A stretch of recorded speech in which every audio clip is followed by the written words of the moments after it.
Thanks a lot. It's been a while, so I'll try to do these fast. I wanted to know with the coup in Guinea, whether the IMF, what your thoughts are and what your approach is. I think there's been some issues around tax reporting and mining, but what post coup, what's the plan? And also on Ukraine, they're saying that they expect to get the second tranche, despite some controversy of whether they've moved far enough on judicial reform. And I wanted to ask also on that on cryptocurrency. Since we last spoke, they have legalized and regulated cryptocurrency, and they say they're going to use their nuclear power plants to encourage mining. Has the IMF's thinking on that changed at all? And just finally on Venezuela, you made an announcement about these opening up of SDRs. Is that tied to the Mexico talks? And what's the role of the opposition in actually drawing those down and implementing them? Thanks a lot. Okay, Matthew, thanks. That's a bundle of stuff there. Let me try and pick up on them. So on Guinea, don't have a great deal for you. We're obviously, events are unfolding there and closely monitoring it and urging a peaceful resolution, of course, as soon as possible.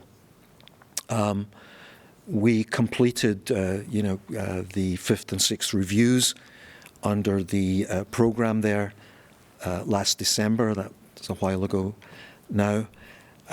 We did try to help Guinea, as many other countries, with the pandemic, and we had a rapid credit facility to help them deal with the virus. But in terms of where we are right now, we're watching and monitoring the situation. You asked about Ukraine. The status of that is, I can give you a little bit of news there. A virtual review mission is planned for Ukraine to take place later this month. The specific dates will be announced as usual, closer to the start of the mission, but later this month, the month of September.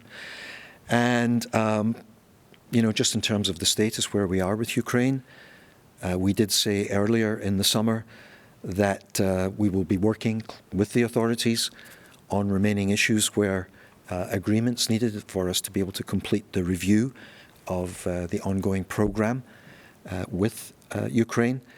And again, there's going to be a mission where these things will be discussed, but we've been focusing, as I've said here before, on issues related to strengthening the governance and autonomy of the National Bank of Ukraine, judicial reform, restoring and strengthening the anti-corruption framework, and as well as, the fiscal position, ensuring a sustainable fiscal position, and so on and so on. So again, the mission will be going virtually, and we'll assess progress in these and other areas, which are, of course, important to the authorities' objectives under this program, where we're looking to support Ukraine.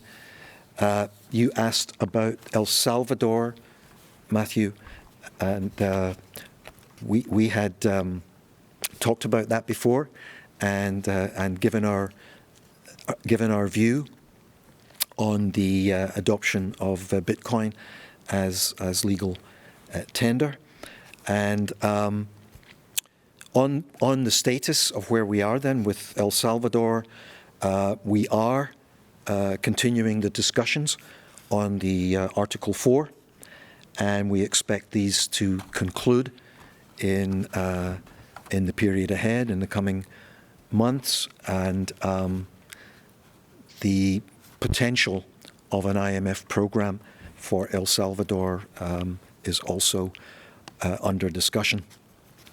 And again, the objectives of that are clear: growth, financial stability, and so on.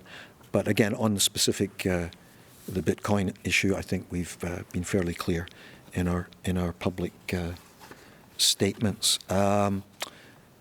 Your last question was on Guinea, I think. No, it was Venezuela and the Mexico talks. But thanks a lot. I don't want to take up too much Okay. time. Just if you have No, any. that's fine. On Venezuela, sorry, I already spoke to you about Guinea. On Venezuela, we welcome all dialogue that would seek to resolve the political stalemate in Venezuela and create the conditions to address Venezuela's humanitarian crisis, of course, which we're concerned about. And as we've said here before, regarding Venezuela's relations with the IMF, as is always the case, we're guided by the views of the international community, by our membership, and there's currently a lack of clarity within the international community regarding recognition of a government in Venezuela.